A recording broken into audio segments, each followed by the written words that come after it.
run it every time. It's like we have to listen to it several times a show. I'm sorry, still not over it. Well, Newsweek is stirring up a firestorm with its latest cover story entitled, quote, "Why are Obama's critics so dumb?"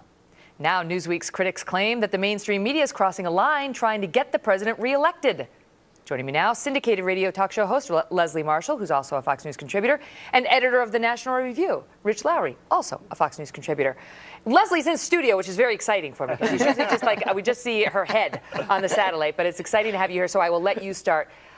This is Andrew Sullivan they have, who is, a self-described, unabashed supporter of Obama from early 2007 on. They have him write the cover article for Newsweek, "Why are Obama's critics so dumb?" Think that might get through to the critics? Well, I think what he's done is definitely captured our attention, and Newsweek might, sell some more magazines, which is what it's all about. I mean, how many people didn't know Andrew Sullivan's name yesterday that know it today? I don't like the use of words, but I got to tell you, the president, and even I, for defending the president, have been called worse. So what it seems to me from what he's writing is that he's not just angry with the critics on the right, he's definitely angry with the critics on the left. And it's his right to call them dumb, and it's the critics' right not to be happy with the president. It is his right, but is it smart? Is that the way you get through to people, by calling them stupid?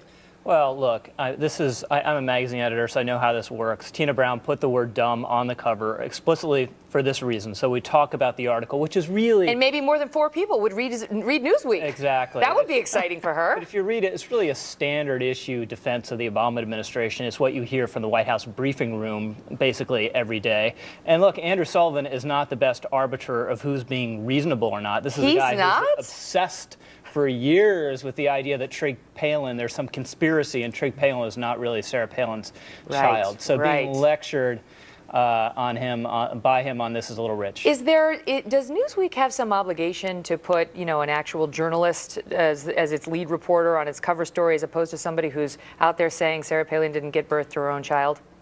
No, I don't think so, quite frankly. But do the American people need to know that that's who's writing this?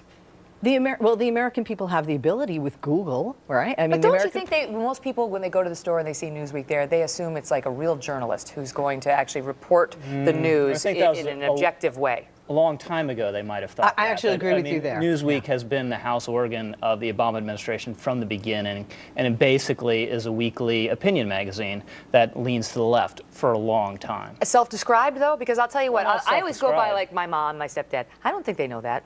I think they still think Newsweek is sort of an editorial of note that they... If you want me to talk to them about Newsweek, I'd be happy to. I'm going to chat first. I think that nowadays people are just more skeptical of everything that everybody writes. Skeptical if there's a slant, whether it's left or right.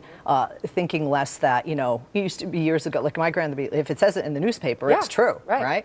And I know. But what about, this article that you point out that he rips on the left, because he doesn't like any of Obama's critics. He thinks it's all unfair. If you rip on him from the left, if you rip on him from the right, he says you're wrong, you're stupid, and you just basically need to get better informed, because he says he's got the empirical facts, and the empirical facts are that Obama has delivered in a way that the unhinged right and purist left have yet to understand or absorb. Now, we have heard some folks say this before. We actually heard Kathleen Sebelius, the Health and Human Services Administrator, tell us we just don't understand. The American public doesn't understand what the administration is doing, in particular with the health care law, and that's why the poll numbers on it were so low. I don't know. You tell me, does that not alienate the very group you're most hoping to convince? Well, I don't disagree there's some alienation with that, but I do think it's not really, to me, understanding as much as sometimes there are just facts, and on the left and the right, nobody likes to admit it. If John McCain were president, would unemployment be 5% today? No. And if you say yes, and I'm going to tell you to put a tooth under your pillow tonight, and somebody's going to bring you some cash, okay? No, I'm not going to call you dumb. The reality is that if the president walked on water, Mitt Romney would say it's low tide right now. We're in an election year, so people on the right, in a sense, have a responsibility to rip him, and voters are going to, even on the left, rip the president, but at the end of the day, it's whether they vote. What about the central premise of his piece, which is that actually Obama, he says President Obama is not an ideologue, that he's in the middle, that he's been a centrist as he promised to be, and that he's accomplished all the goals he said he would. He actually didn't promise to move the heavens and earth. He's done what he said he'd do.